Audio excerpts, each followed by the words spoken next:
Okay, so we all know the phrase knocking on wood, right? Well, did you know the disturbing truth behind it? If not, you're about to find out and you're never going to knock on wood again. Okay, knocking on wood is a tradition of literally touching, tapping, or knocking on wood after somebody says they're doing something or intending to do so. But realistically, knocking on wood is extremely demonic.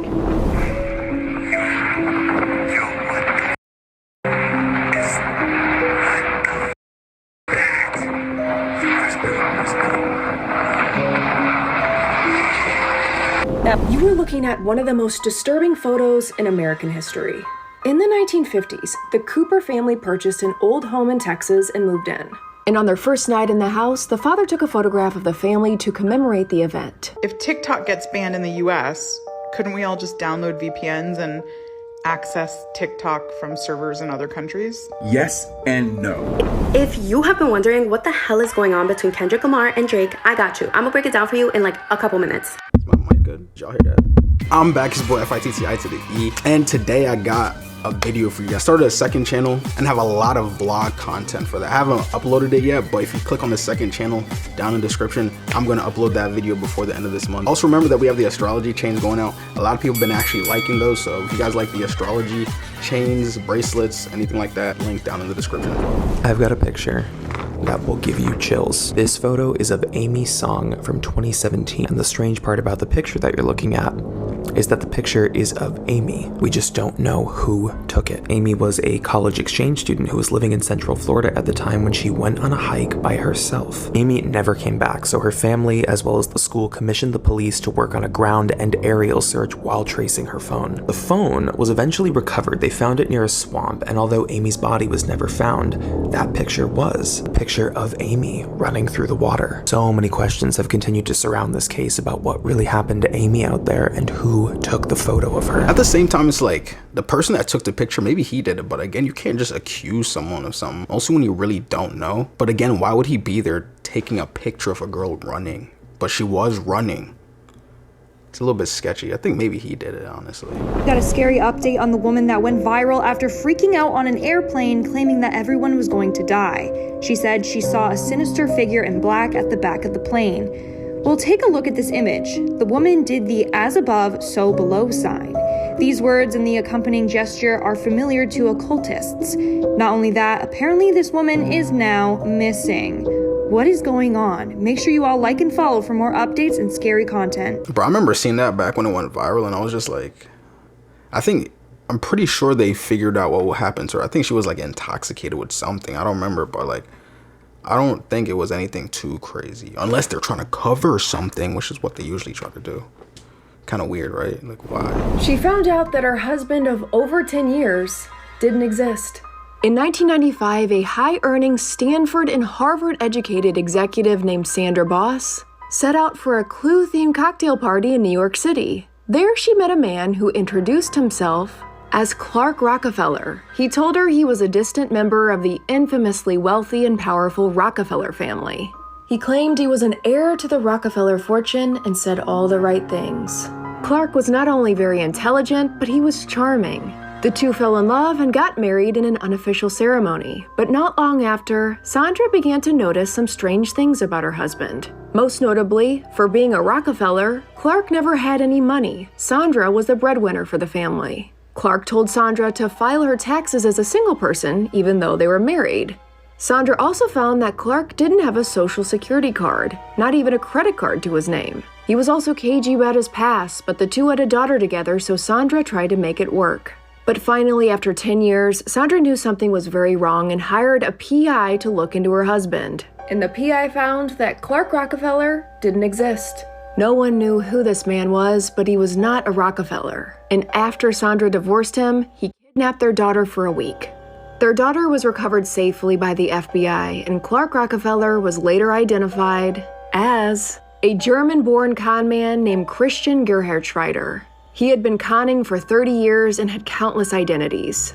Christian was also wanted and later convicted for the murder of a couple in California. Sandra was married to a cold-blooded killer for over a decade, and she had no idea. And Christian has been imprisoned at San Quentin for years. This story is truly a cautionary tale. Always do your research before getting involved with someone. no matter how charming they are. This dude really conned her just to be with her, and after 10 years, that's a whole decade, 10 years, she was trying to make it work. After 10 years, she was like, nah, it's not working. 10 years is a lot of time, bro. Then he kidnapped the dog. I forgot about that. That's so... What would you do in this situation? Okay, so this person was in a hotel room one night with their door locked, keep in mind. And this random person was trying to break into their room using this tool that is specifically designed to break into people's rooms. And this is why you should always put a towel on your door handle. I promise you, it could save your life. Here's the video.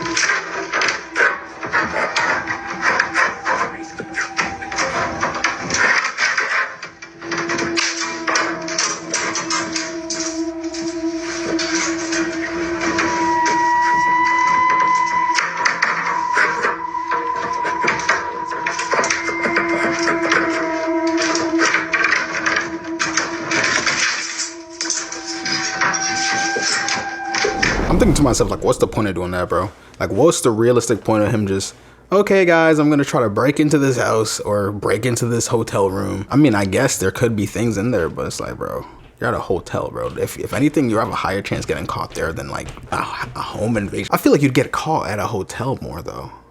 What do you get? What do you think? Put it down in the comments. This might be one of the scariest videos found on the dark web.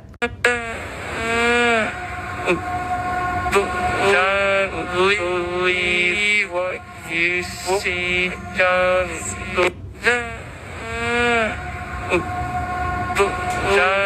believe what you see, don't. A shop owner set up cameras in their store after finding their store often messed up in the morning. It seemed weird that nothing was ever taken, but their product was all over the place.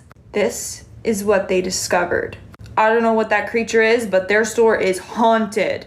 What do you guys think? Let me know in the comments below. I don't know. To me, it kind of sounded like something in reverse. Like, you know, sometimes you hear things like songs or like even maybe just people talking. It's just like in reverse. That's what that sounded like. I don't know. Maybe I'm wrong, but I don't really think so. Okay, so we all know the phrase knocking on wood, right? Well, did you know the disturbing truth behind it? If not, you're about to find out and you're never going to knock on wood again. Okay, knocking on wood is a tradition of literally touching, tapping, or knocking on wood after somebody says they're doing something or intending to do so, in order to avoid a tempting fate after making a favorable prediction or boast, or the hopes of somebody's death. But realistically, knocking on wood is extremely demonic. When you knock on wood, you're just begging a spirit to come and help you with whatever you wanted. Just listen to this priest explain it and promise me you're never going to knock on wood again. Our lives. I haven't mentioned the practice of knocking on wood. Don't raise your hand. Has anybody ever knocked on wood? Do you know where the practice comes from? It's a druid practice believing that spirits live in the trees. So when you knock on wood, you're asking the spirit that lives in the tree to come to your aid and to grant your request. Now, if you've ever done that, I'm not saying you're possessed, so don't worry about that. But I just share that as an example of how things that have to do with the occult can become so mainstream. Hey, I did not know that, but one thing I will say, most people that be like knock on wood don't actually knock on wood, bro. They just knock on like plastic tables, fake wooden tables, never really on trees. Maybe like once in a while you'd be outside like knock on wood, boom boom boom, knock on a tree, you know what I'm saying, get possessed real quick. But like realistically nowadays everyone's knocking on plastic, straight fake wood, so hey, at least we're safe. 5 haunted places local to me in Dorset.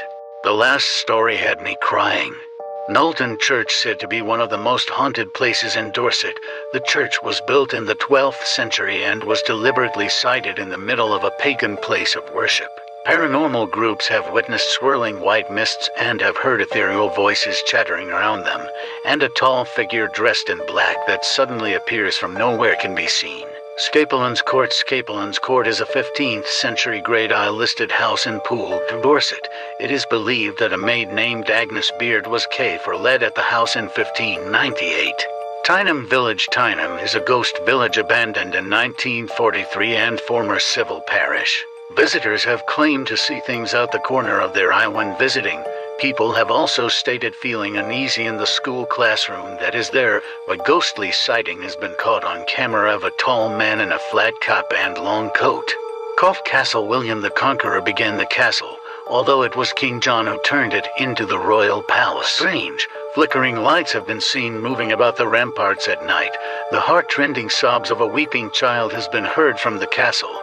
But the most famous haunting here is Headless White Lady, whose shimmering shade chills the blood of those who chance upon her. Athelhampton House, a beautiful historic house in the west of England. The ancient manor of Athelhampton has been continually lived in since Saxon times. Many ghost sightings have been reported from this house, including a grey lady sitting in a high-backed chair, a priest garbed in a black cassock. But the most famous, and, for that matter, most unusual, of Athelhampton House's phantoms is a spectral ape, the adored pet of one of the daughters of the house. The girl was one day jilted by a feckless lover and, heartbroken, she decided to take her own life in secret chamber above the great hall, where she knew that she could do the deed uninterrupted. She failed to notice that her devoted pet ape had followed her through the hidden doorway, and when she closed the door of the secret chamber, the poor creature became trapped on the stairway where it slowly starved to deforth. The ghostly ape can be heard scratching upon the paneling, desperate for someone to release its spirit from its eternal prison. Yo, I don't know if I just wasn't listening, but what was going on? Yo, I was so lost. Yo, I was sitting there, I was like, yo, why is the AI speaking so not normal? Like, it was speaking so weird. Alleged real-life men in black caught on camera with eyewitness account. In 2008, Niagara Falls, New York, Shane Sovar, a hotel manager, and a security guard said they had seen a UFO outside the hotel window.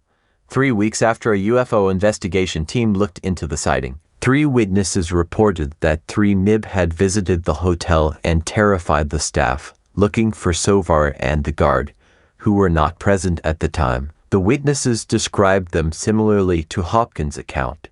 However, the hotel's security footage in the next clip did capture the MIB and is apparently the only known footage of a man in black sighting. There's a couple really strange looking men that were here, and they kind of freaked everybody out, and they were asking questions about you.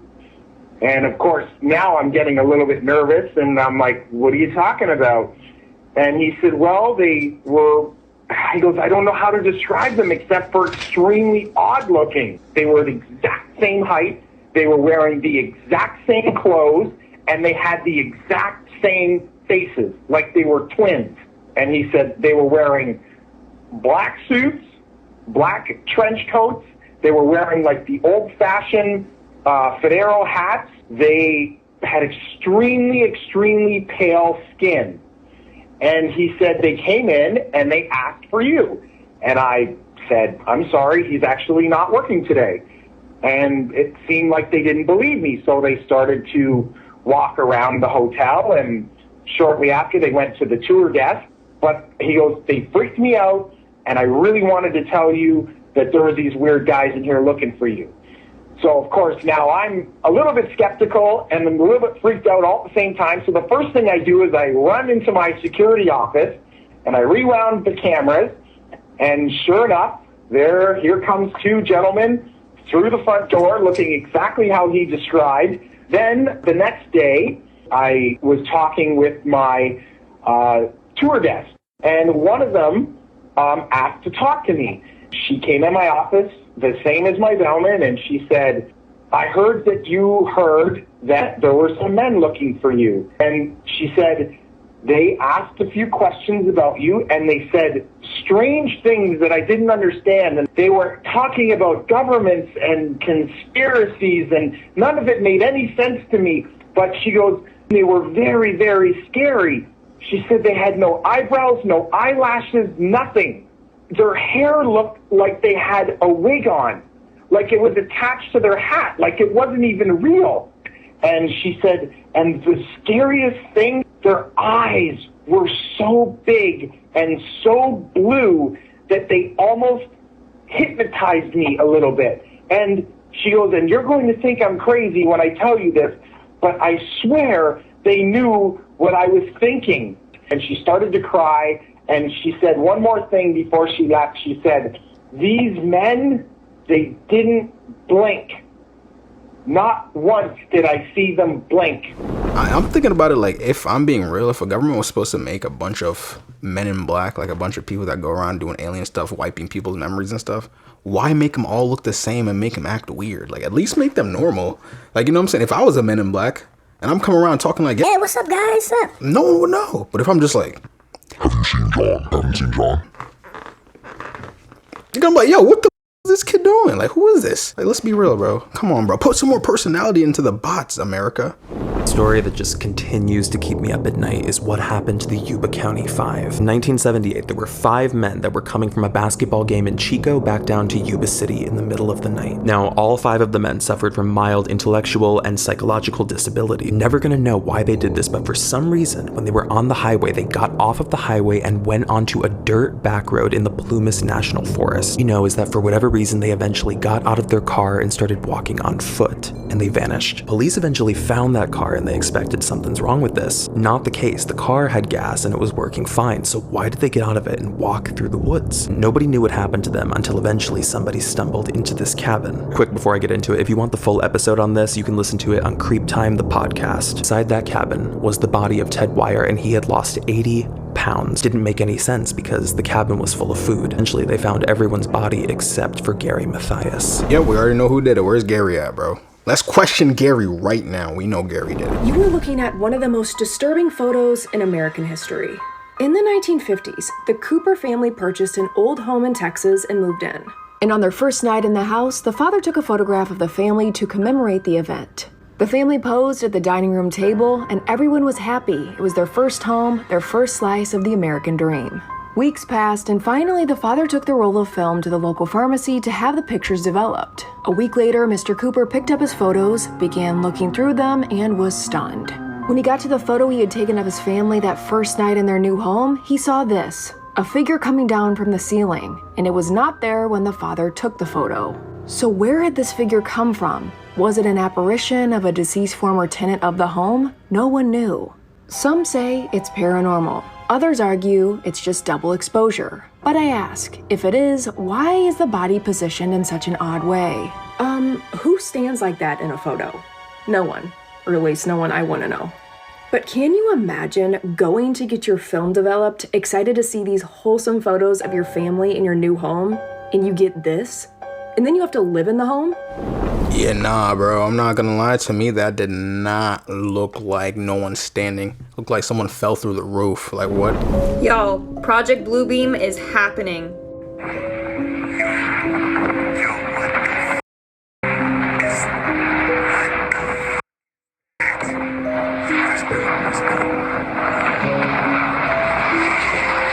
Now, what is Project Bluebeam? Basically, this guy, Serge, discovered that NASA and the government are up to something called Project Bluebeam. Basically, they are going to fake an alien invasion using AI and holograms. And then they're gonna fake a whole alien invasion to scare us, and the government's gonna sweep in and save the day so that everyone gets faith back in the government. They hope that it will restore order and everyone will be compliant as the government saves the day. Everything is getting super weird, and just be careful because they might stage an alien invasion with destruction. Check me out on YouTube for more information, link in bio. Yo, I better not get caught in that crossfire. I didn't do anything. I'm just chilling over here making my video. Oh, one thing I will say though, that's actually not a bad idea. Except for the fact that innocent people might die. It's not a bad idea because think about it. If we did get an alien invasion, that would force all of humanity to come together instead of us fighting like, oh my gosh, war over here. War over here. We could all just be one for once, you know what I'm saying? Not so separate, just one. One. kind of surprised by how many people don't know the true story behind the Klein Falls Axeman. 1970s, there were two young female Yale students who decided they were going to do the Trans-American Trail. It's like a huge cross-country biking trail. The girls end up stopping in the Klein Falls National Park to set up camp for the night. In the middle of the night, one of the girls wakes up to the sound of screeching tires in the forest, and she feels this crushing weight. Somebody just floored their truck over their tent, and she's pinned under the wheel. And she remembers hearing somebody get out of the car, and she just hears the sound of them chipping away at her friend's head with an axe. And this guy comes over to her and he starts axing her in the head. So if you want a full breakdown of this, I've got one on Creep Time the podcast. You can check the link in my bio. All this girl remembered was looking up and seeing the silhouette of a tall cowboy standing over her. And then for whatever reason, he just stopped, got back in his truck, and he left. Somehow this girl manages to get up, get to the main road, and she gets help, and both of them survived. We're still never gonna know who the cowboy was. At least they both survived, but that's kind of weird. Like, what? That's so random, bro. That's what I mean. Like, it's so random. You'll be chilling, you know, in your tent and talking to your friend, like, yeah, you know, it's been lit. We're about to go on a break. Everything's fire. Out of nowhere. Like, what the? Chilling there, like, yo, what? Then you just look up, it's just some big cowboy dude with an axe in his hand. Just like, yeah, bro. You're like, why? He's just like, yeah, man. It's like, what? This place has such a dark history, the US government declared that no one is allowed to visit. This is haunted and abandoned North Brother Island. North Brother Island is one of two small islands located in New York City's East River, and it's completely abandoned and pretty spooky. With buildings, sidewalks, and streets shrouded in wild vines, the island is haunted by its past. There is no denying that North Brother Island has a dark history. Back in the day, North Brother Island was home to a quarantine hospital named Riverside.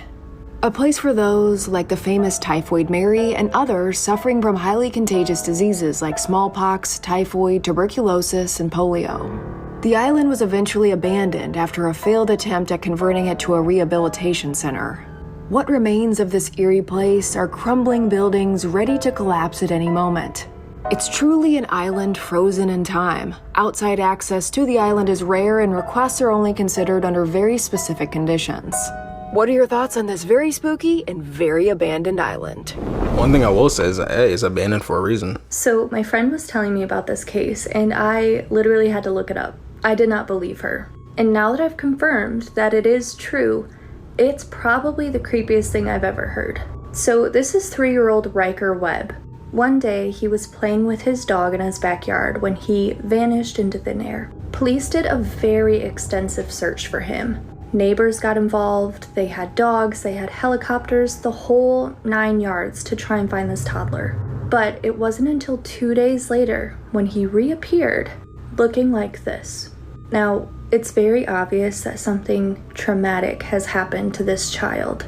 But what's even stranger is that Riker was found 2.5 miles away from where he went missing.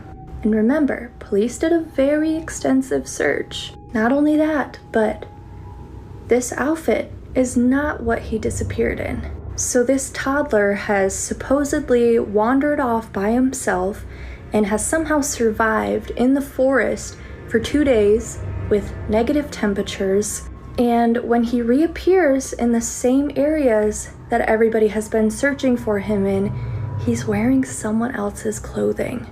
What happened? Sadly, we already know what happened. Someone took him, bro. I mean, I don't know if it's a fact, but like, that's what only makes sense. There's no kid is gonna walk outside for 2 days straight through the woods and all that.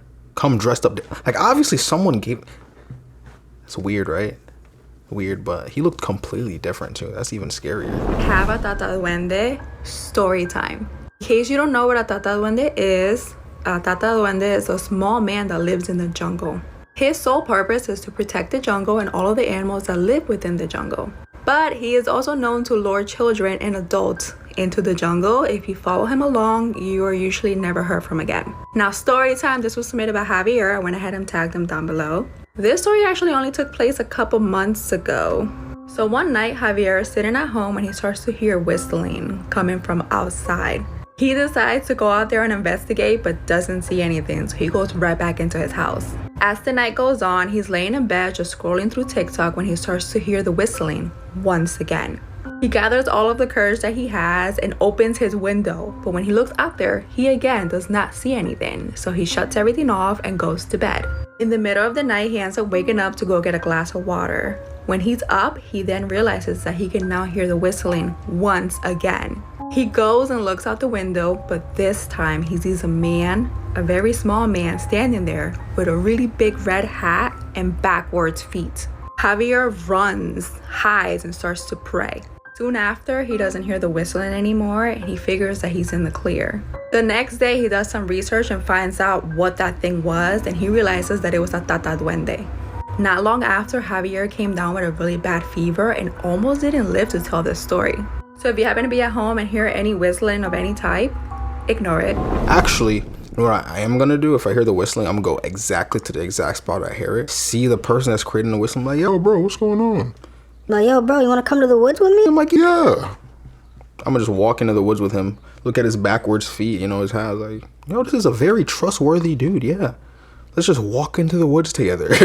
I want you to look up the chakra system on your phone. It has to do with Hinduism, I believe. Eastern medicine philosophy believes in chakra system, where your body has these energy flows that... So every color in the chakra system determines an energy center in our bodies that are linked to certain nerves. It starts from the root chakra, which is the red chakra, all the way at the bottom. And the top is the purple chakra, which is called the crown chakra, right? Yes, correct. Now pull up the LGBT flag. Oh, it is the same. But it's upside down. The weakest chakra is at the top on the flag. And the strongest chakra is at the bottom.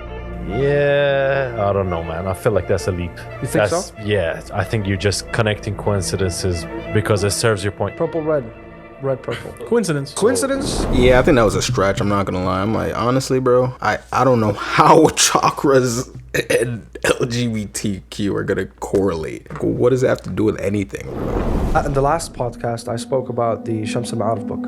Yeah. And a lot of people on TikTok, they rate it as the world's most dangerous book. But it is not the world's most dangerous book. The world's most dangerous book is actually called Al-Ghazali. Al-Ghazali is like... Al-Ghazali is actually a book that is believed to be written by jinns themselves. They are the authors, and people that talk to jinns were the ones writing their words down in the book. Shams al-Ma'arif starts off with verses of the Quran. It just teaches you how to do black magic, how to clear black magic, some other rituals that are not dangerous, some things that are very bad. Al-Ghazali, on the other hand, it is a ritual from start to finish. It is a short book. People who do witchcraft and black magic, there are like, when you enter that realm of jinns, you have like a pretty much, I don't know how to phrase this, but it's like a rank system, or you need to, like, you earn your way up. For you to have access to Al-Ghazali book, you need to be at a very certain high rank or level in their world. You need to earn to read this book. And if you don't have that certain ranking, status. If you don't have that certain status, then very bad things will happen to you if you read this book. It's so lethal that I've seen videos of imams, they don't even want to touch the book. Sheikhs, bro, they don't want to touch the book. They wear gloves while they go through the papers. Previous civilizations, about 300, 400, 500 years ago, they burned all the copies of this book because most civilizations back then in this region were very Islamic. So the online versions are not the real Al-Ghazali book, but the Al-Ghazali book is the world's most dangerous book. You cannot read this. If you read this, actual bad things will happen to you. Just having it in your house, bad things will happen to you. Well, good thing I'm never gonna read that book. I don't think there's a point for me to even read that book. I don't even think I would even understand what the book is saying. I'd be like, what is this thing talking about? And then all of a sudden, everything bad is just happening to me. I just fall, trip, break my hand. Like, what? I'm like, bro, I can't even understand the book and it's already creating all this chaos? I don't know. Burn that. If you have been wondering what the hell is going on between Kendrick Lamar and Drake, I got you. I'm gonna break it down for you in like a couple minutes. In 2011, Drake drops his probably best album, Take Care. He has a feature with Kendrick on that album titled Buried Alive. But at the time, Kendrick was very up and coming and Drake was on his second album. In 2012, Drake would go on to ask Kendrick and A$AP Rocky, who he now also has beef with, to be his opening acts on tour. In 2013, Kendrick is featured on the song Control with Big Sean, where he calls out a lot of the big names in rap and pretty much says, hey, I got a lot of love for y'all, but I'm trying to unalive y'all. and Drake and Big Sean were two of the names that he calls out. Later that year, Kendrick comes for Drake again at the BET Awards Cypher, where he says, "Nothing's been the same since they dropped Control," and tucked a sensitive rapper back into his pajama clothes, and then also calls Drake a fake. In October 2023, Drake and J. Cole link up for the song called First Shooter. In J. Cole's verse, J. Cole says, "I love when they argue who's the hardest MC. Is it K. Dot? Is it Aubrey, or is it me?" And if you didn't know, K. Dot was Kendrick Lamar's original stage name before he was Kendrick Lamar. J. Cole also says, "We the big three, like we started the league." In March of this year, Kendrick is featured on a song called Like That with Future and Metro Boomin, where he says, "MFing big three, it's just me." Basically saying, big three who? In April, Drake would go on to release his first diss track called Push Ups. In the song, he basically clowns Kendrick for being 5'5". He also brings up Lamar's previous record label, Top Dog, saying, "Top Dog told you drop and give me 50 like it's push-ups," but what he's referring to is like 50% of all of his earnings go to the label. Drake drops another diss track called Taylor Made Freestyle. In the song, he suggests that Kendrick is likely waiting for Taylor's new album to drop so that he could then drop his diss track. Now, if y'all remember, Kendrick's first #1 was actually featuring on Taylor Swift's Bad Blood, and Drake suggests that Taylor is basically Kendrick's new top dog. Kendrick hits back with the song called Euphoria. In it, he calls out Drake's alleged plastic surgery. He comes for Drake's skin color, asking how many more black features do you need to feel black enough? And he also calls out Drake and his label, saying that they submitted a cease and desist to try to get the song Like That Kendrick originally made off the radio. Just yesterday, Kendrick then drops a response. In the song, he asks Drake if he's ever considered that someone on Drake's label OVO is working for him. And he also calls out Drake for paying to get info on Kendrick. The same day, Drake comes out with the song called Family Matters. He calls out Kendrick for being a fake activist. He also questions why Kendrick would call him out on his skin color when his long-term partner is a mixed queen. And Drake is mixed too. He also alleges that Kendrick has hit his partner, asking, "When you hit a girl, is it self-defense because she's taller than you?" Saying that Kendrick had to hire a crisis management team after finding out about her infidelity and hitting her. And literally just minutes later, Kendrick responds with a song called Meet the Grams, where he does 4 different verses. One is addressed to Adonis, Drake's son. One is addressed to Sandra, Drake's mom. One is addressed to Drake. And another verse is addressed to this baby girl who is 11 years old, who is allegedly also Drake's daughter, who he never sees, has never spoken publicly about. He calls out Drake for allegedly having offenders of the Nicki Minaj's husband type on payroll. It is brutal. He calls Drake a deadbeat, an alcoholic, a user of substances. He tells Adonis, "Don't cut corners like your daddy did, F-O-Zempic." And in addressing that daughter that Drake has never spoken about, he says that instead of being with her on her 11th birthday, Drake is out in Turks and Caicos paying for physical activity with women. Oh, and he also calls out Drake for hiding other children besides those two. And that is all the beef we have so far. I'm here for it. I can't wait to see what comes next. But also, can we just talk about how every time Drake gets into beef with someone, he gains another love child? Yeah, nah, that beef was crazy. I remember just chilling there. Everyone's like, "Oh my God, Drake just dropped some music." I'm like, "All right, listen to it." I was like, pretty good. Then literally 30 minutes later, Kendrick Lamar dropped. I'm like, what? Yo, that's insane. Literally 30 minutes. And it's just a diss track. And then Kendrick drops again and he just blew up. I personally think Kendrick won. I have some homies that think that Drake won. I'm like, bro, if you think Kendrick won, put it down in the comments. If you're a Drake fan, I mean, I like Drake, but I'm saying it. I didn't think he won, bro. Drake definitely did not win that, bro. I don't know who would think Drake won that, but hey, I don't make the rules. If TikTok gets banned in the US, couldn't we all just download VPNs and access TikTok from servers in other countries? Yes and no. For those of us that are technical, like myself, there will always be a way to beat the system. However, you have to understand what this bill is actually going to do. If ByteDance does not divest, or in other words, sell TikTok to an American company, it will become illegal for companies like Google or Apple to have TikTok in their app stores. This will also include companies that host their websites in America. So what about a VPN? Couldn't I just connect to a server in, say, Switzerland and then download the app? Well, that's not the way the App Store works. Both Apple and Google have technology to identify when you're trying to use a VPN to beat the system. And because hosting the software in America will become illegal, you won't be able to download the APKs here in America. Now, with all that being said, for the 90% of Americans that don't know anything about technology, a ban on TikTok is basically game over. But for the more technologically advanced, yes, there are ways around it. However, TikTok updates 3-4 times a month? So even if you were able to connect to a server and download the APK, then sideload it or just install it, you're gonna do it a lot, and it's gonna get annoying. So I wish I had better news for you, but unless you're extremely tech savvy or you want to make a full-time job keeping your TikTok app updated on your phone. Yeah, that was a lot of question in my last video, and from a lot of people is like, hey, if TikTok gets banned, can we just get a VPN? Can we just, nah, it's over.